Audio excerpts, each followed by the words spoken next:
combine to form our agent. And, you know, if you don't watch it, these things can get away from you really, really fast. Oh, this is Q. Always you. So, I'm going to show you just one particular case of where, if you're not really careful about how you're handling variables and stacks, you can really confuse the hell out of yourself while you're debugging things. Basically, we're going to have an agent that has to basically stumble onto a fire. He has to flee to safety. At the same time, he also has to report what's going on. So basically, the way I found to sort things out was to go back to old school techniques and use a stack. So the first thing that pops on the stack is, okay, I have to go to safety. Then his next objective is, I've got to report the location of the fire. Well, he still has his first objective because, these are very simple creatures. We don't allow things to just dissipate. They've got to act on them immediately, even if it's time delayed. So we basically just insert his next action, which is going to be to report the fire. He's got to talk to an operator. Well, if he's not in the room with the operator, he's got to find some way to talk to the operator, so he's got to use a phone. And if he's not near a phone, he's got to walk to a phone. So if you're paying attention, I'm asking him to be in two places at once. We are asking him to walk to safety, and we're asking him to walk to a phone. So if you implement walking as a finite state machine as have I reached my destination yet? No.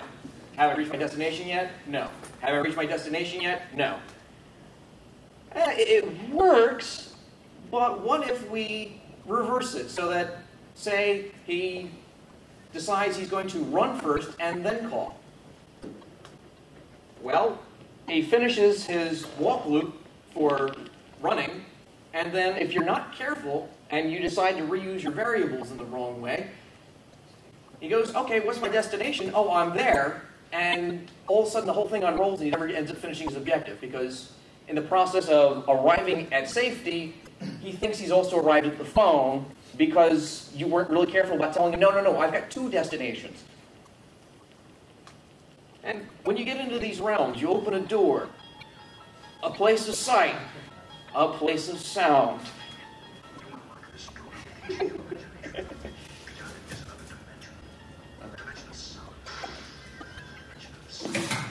A dimension of mind.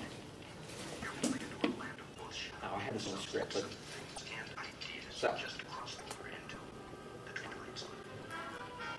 so completely uncharacteristic of me. Let us pop into a live demo, just so I can give you an idea of what all's going on. So, in true magician fashion, I've already fast-forwarded this to the point where things actually start happening. But what you see here is we have a compartment that's on fire. The smoke is already starting to spread, but the smoke alarm still hasn't gone off. Now, the idea is that the crew members are continually interacting with the ship as things go on, and they get information from either observing things or from the sensors that are around. So what we're going to see is the sensor goes off. And we're basically going to watch that little green dot go off. And there's an alarm panel down here that's going to wake up. And it's going to alert our little friend here that there's a problem. He goes right into, oh, there's a smoke alarm. Now, of course, these things go off all the time, so he's not real concerned at the moment because nobody knows that there's a fire. They just know that there's some smoke. So they're going to call up and have somebody go take a look. So, first off, it takes him a few seconds to realize something's going on, and you're going to see we've got two crew members that are going to form a fire investigator team. And they're going to go poke their head in to see what's going on and why that smoke alarm went off. And, it takes them a few minutes to get their gear together. It takes them a few minutes to clear out what's going on with, okay, where am I going? What's up? And basically simplify things. You'll notice that we had two crew members that kind of magically popped into one spot. That's just because now they're acting as a team. Remember Phil and I was talking about how you can have classes, objects change class halfway? Well, these have actually changed from being your mild-mannered crew members to they're now an investigator team. They have a completely different set of behaviors, a completely different set of senses. And most importantly, they have a radio now, so they're in direct contact with downstairs. And part of what they're communicating right now is where are they supposed to go now that they're an investigator team. And we're modeling a loop so that the person who's coordinating everything can only do one thing at a time. He's either talking or thinking, talking or thinking. So we're waiting for him to finish thinking and talking and finally telling our investigator team where he saw the fire. Because remember, our investigator team just got the call and saying, hey, get yourselves together. So they've just gone green. They now know where they're going. And they're going to investigate along the way if they think that there's something interesting. They have to open up the doors. And they're basically taking the best route. Now remember, they only know that there is smoke in here. Everything else they're pretty much having to guess.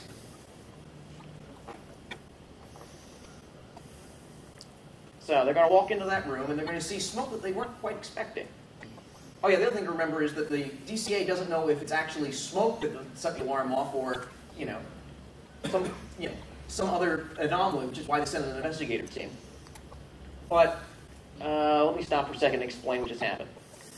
Okay, as soon as they walked in there and they saw that there was smoke, they actually radioed down to the coordinator, and as soon as he recognized, oh, it is actually an alarm, and it took him a few seconds to figure it out, you notice the entire area here went yellow. Basically, we're modeling a fire zone that's being evacuated right now. At the same time, the coordinator has also put together, you can see all these guys are springing to action. They're going to form the fire team that's going to respond to the smoke. And they're basically not going to be able to do anything until somebody finds the fire, which he's going to do as soon as that door goes blue and he's walking through it. And this is just the simple little example, but it just happens to run in 2 minutes and doesn't take forever. We've got much more complicated simulations where we don't have any fire sensors and they have to discover everything. So he walked into the room. You saw he went black for a second, which is him going, ah, and running out. And it's going to take him a few seconds to, right now he's switched into a mode where he couldn't get to his initial objective, so he's guessing again. If he was able to walk into that room, you would have saw it go great. Well, basically, he's walking around making sure that there's no fire anywhere else in that room before he moves on. And he's just alerted the fire team who are going to move in. And you can see that these delays add up in having to investigate and communicate and more or less act as they go. And if we wait long enough, they'll go in there. The department will go blue. Yay. Does anyone have any questions on? Yeah. What's the red dot at the top? Okay. In true demo fashion, when we do it without the fire alarms, what happens is that compartment fills with smoke, and that's a crew member who goes, "Oh, this is smoky," and he phones in for help. I could actually run that demo, but it takes about 5 minutes.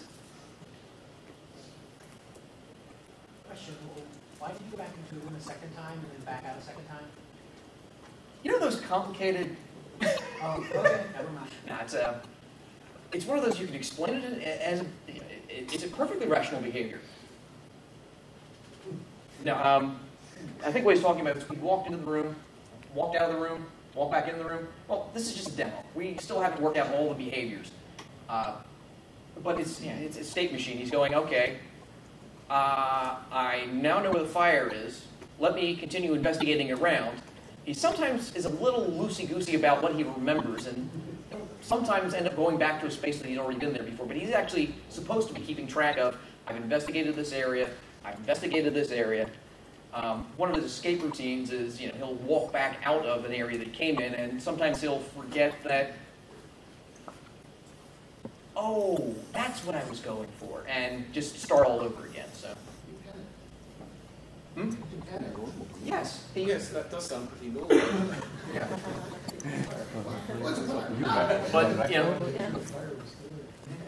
But what I was basically the crux of this paper is having to deal with real logic issues like that. If you're tripping over, how variables are being resolved, can really make these diagnostics complicated.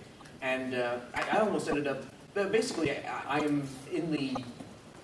finally convinced of the wisdom of, okay, you know what? There are no levels. You access everything through a method, and you know, so that's the paper. Yes. Considered seeing whether something like coroutines would simplify any of this?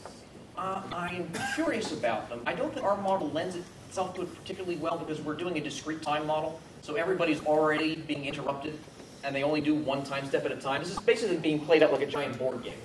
Everybody takes an action, we respond to it, takes an action. I mean, yeah, it's just more in terms of whether it would simplify your access to variables and state. well, I mean, there's something to be said for being able to basically put them in a giant. I don't know whether it would or wouldn't. I'm just asking whether you looked at it.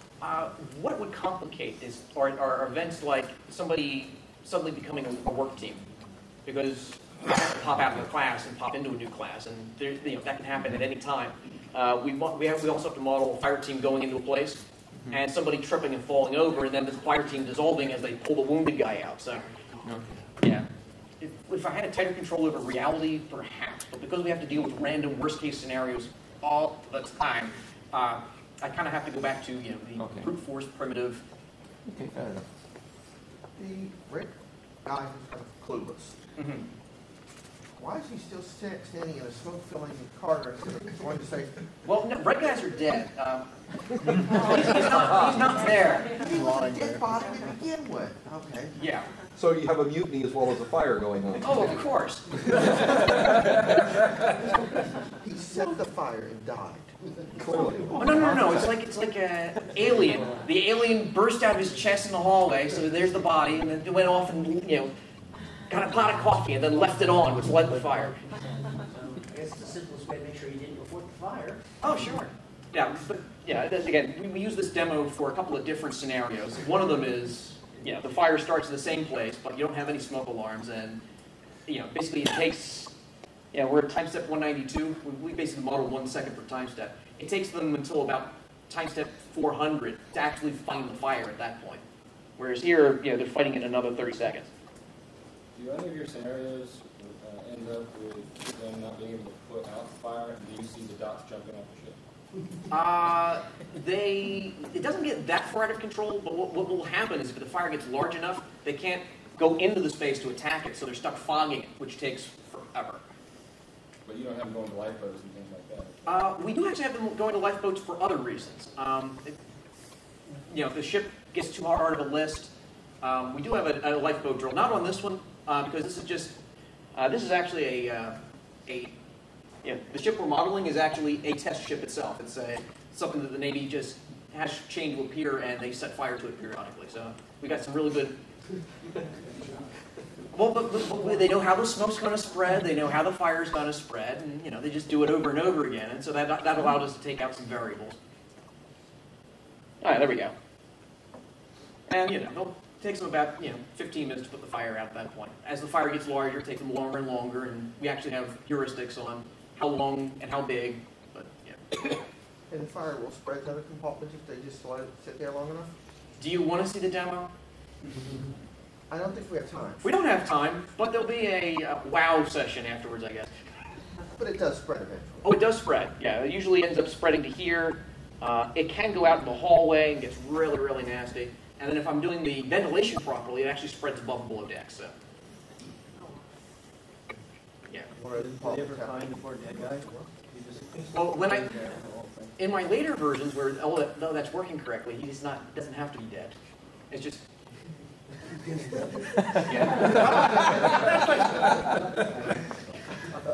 about to step over the dead guy. All right, fine. Well, okay, Lazarus. Wake up. I can normally click on these guys and bring them back, but of course, in true demo fashion, all of a sudden my mouse isn't responding to this properly. So, but that was my paper. I think I'm just about out of time, but some nifty things that you can do with Tickle-O, and you're not bound by sanity.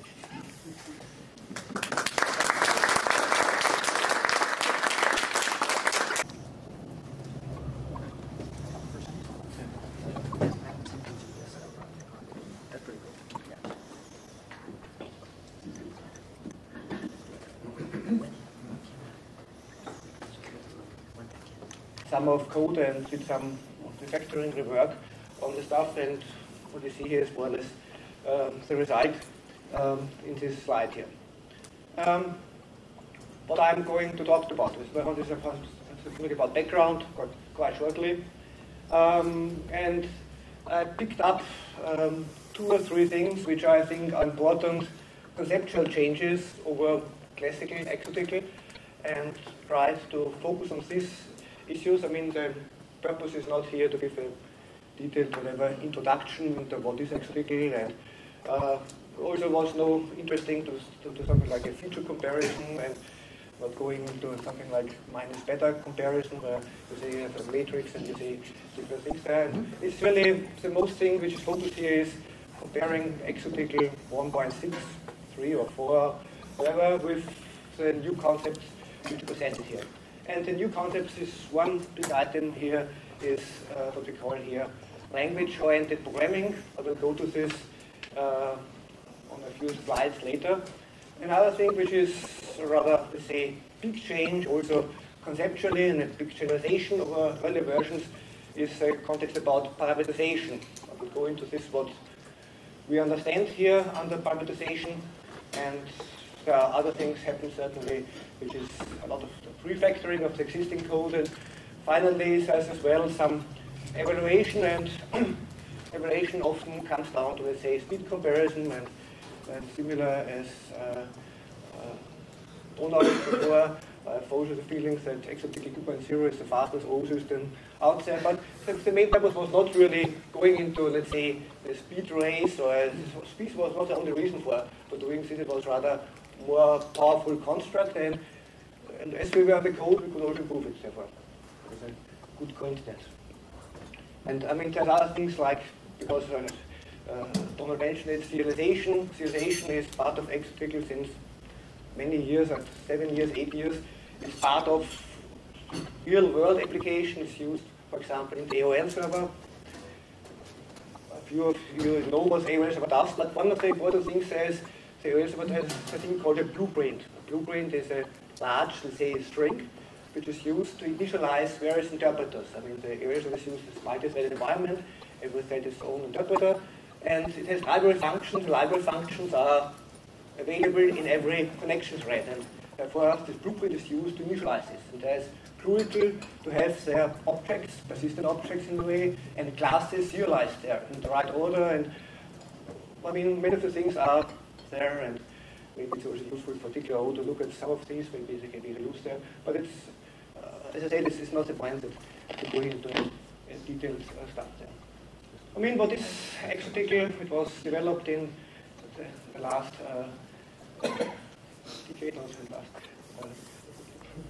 10 years ago. It was released in the last TICL Decade 2000 conference.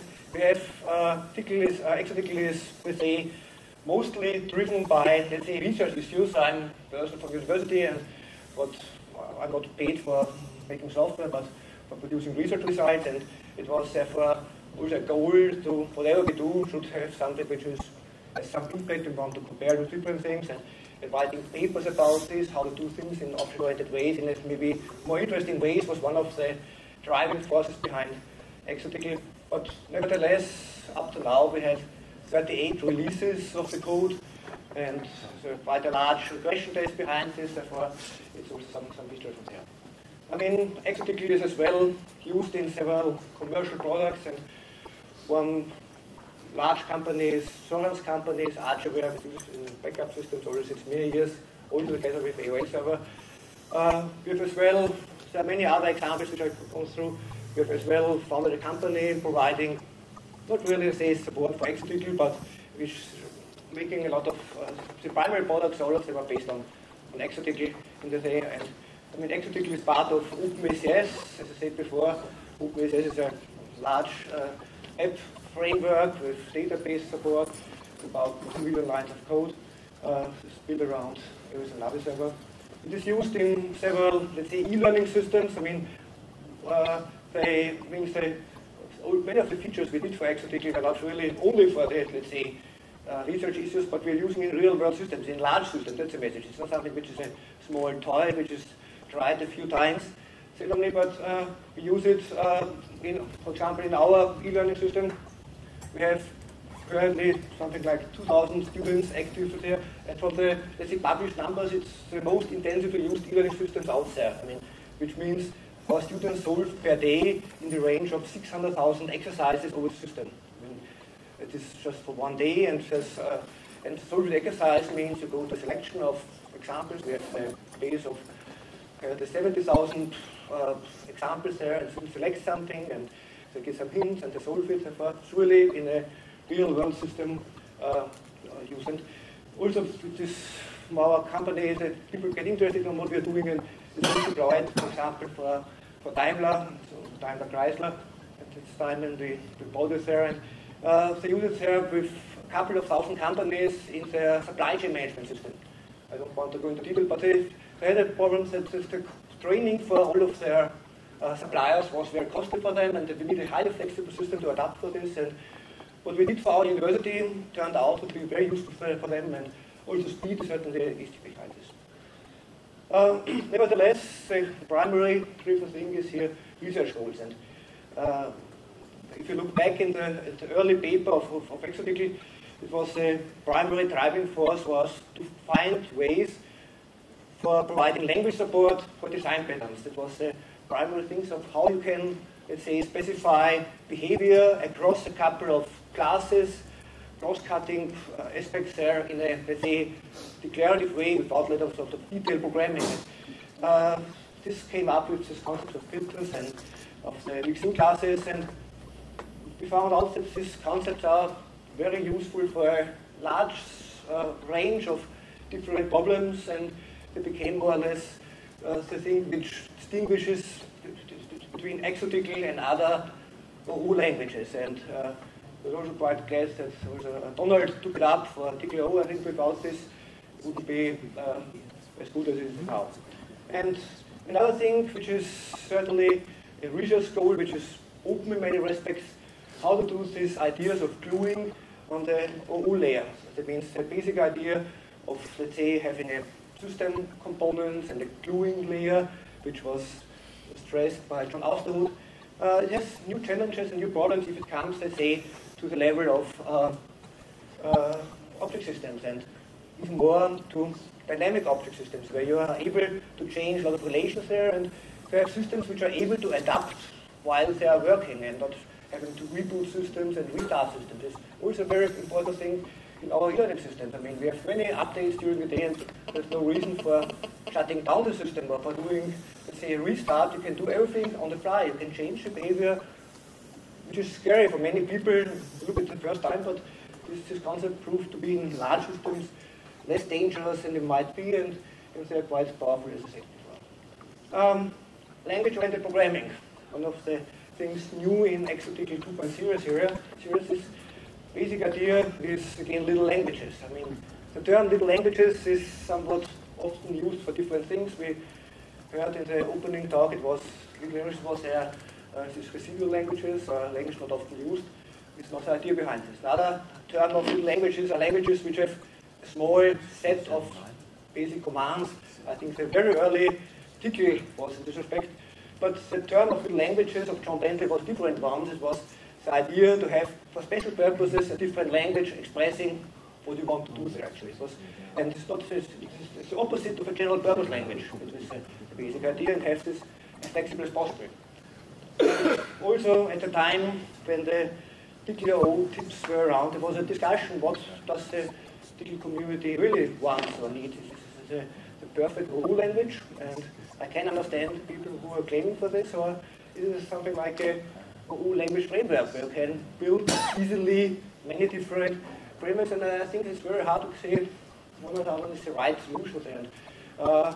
And I'm not going to argue about this, we could talk for this for hours, but the point is that there's often a need for having some special, you want to express whatever you want to do in a as expressive as way as possible. And the question is, do you need a language for this or not? And this is a question which is not answered yes or no. It's a question which can be discussed and looked into details. And there's, over the last year, the concept of the domain-specific languages. Martin Fowler was pushing on this very much, with the basic idea to enable people to exchange essential things in the system without giving them the full power to everything. But it's more than just providing parameters. You want to have a small way to change security policies and have a small language there where you can change the policies or change other ways how to interact the system, tailor interfaces, and provide a set of languages there which are tailored in a way where you can't do much harm, but you want to integrate this with the full system. And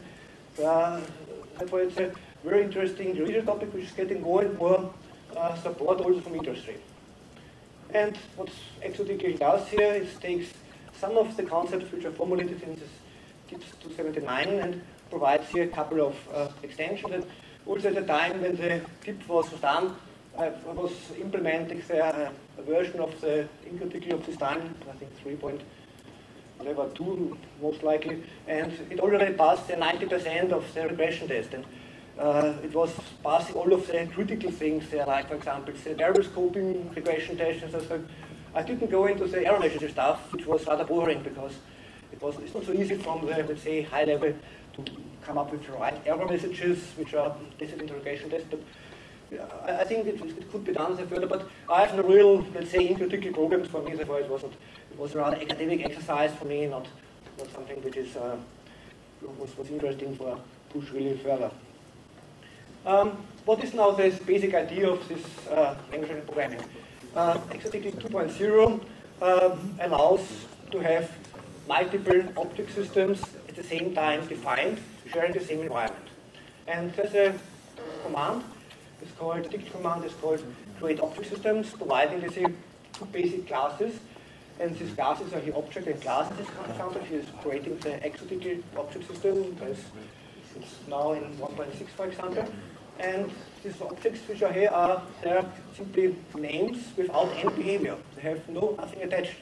Something which was criticized in XOTK for good reason, that the basic object class, where everything derives from, has a vast number of predefined methods. This has no method. And you can define basic object class with rich behavior or with no behavior. It's up to the person who wants to define it. And but what you have here is something like the most general object class and the way how to define new classes. The most general meta class, which is the name class here. And once you have this, you can define the behavior of the object system. Behavior means here what we have here in XOTK 2.0 is the alias command, that you can register predefined behavior, which is in this case defined in C, under a certain name. And you can say, I want to have these methods here available and they're afterwards inherited as you might expect it.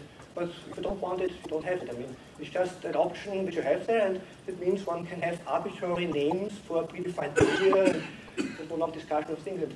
Actually, you can do this not only on the top level, you can do it for every object, for every class. You can give it behavior without being forced to use here inheritance. I mean, you have behavior, you can attach behavior to objects and classes the same way.